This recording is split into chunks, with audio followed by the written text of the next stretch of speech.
Mate, did someone just deposit a fucking drop bear into the anchor chair? Blunder or oversight by management, perhaps? Yeah, no, they actually just let me out of the dungeon to do a fucking Rapture report, and for that, I fucking hate you. Do I look like a role model for journalism? A working class bear presenting a missive on a petite bourgeois prick? For fuck's sake, I'm developing cattle prod withdrawals already. That shit you're listening to right now is remixed plagiarism of a band I was in, by me. Oh, hang on. That's not plagiarism if I created it, right? Must be a shadow projection based on Corey Morgan antics. That fuckwit Hyperion Messiah has been ripping off Pythagorean Illuminism for the last 2 years. That's right, proper piracy that is, isn't it? And speaking of Corey, I had a dream about it last night. You'll also notice I slipped in the politically correct pronoun there because I'm a nice cunt.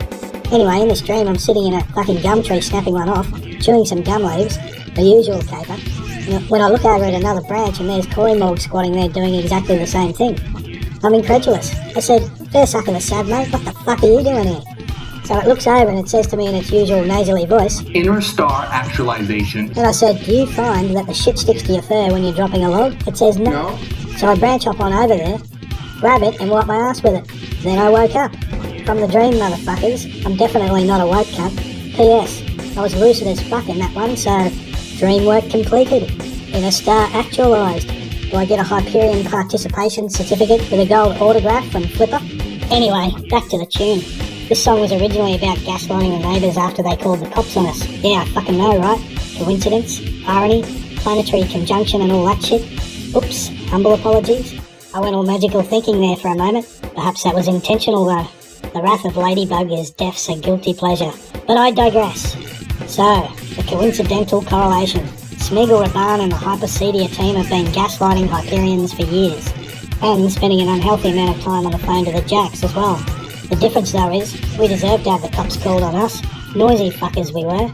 Blast beats and tuned down guitars belted out through a 200 kilo valve amp, turned up to 11 for 2 days straight. 2.5 decades later and my ears are still ringing. So apart from Causa and the Seeds making crank phone calls to the cops and the feds, let's talk about gaslighting. I challenge the Hyperions to step back from the whole scene and actually have a bit of a think. Are you being manipulated? Is your relationship with Morg healthy? Is it even a relationship? Do you feel all fuzzy inside when it shouts you out? Is there perhaps a covert false narrative seeping into your subconscious? Think about how many Morg videos you've watched. Are you sure you're not being subliminally manipulated? Have you been questioning the validity of your own thoughts? What do you have in common with Morg? Could that commonality be used to subtly persuade you towards this illusory Hyperion unity? Are you obedient when you're instructed to put triskells and serpent emojis in the chat? Do you envy the Hyperions with rainbow-coloured YouTube badges? Are you secretly in love with Morg? It's called mass psychogenic illness, and it's being intentionally inflicted upon you.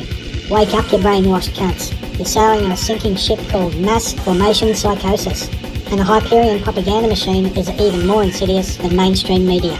Drop bear McSwear out for now, or as they say in Canada or McScotland or whatever, I'm a boot for new. Now where the fuck are those candles? I need some pain.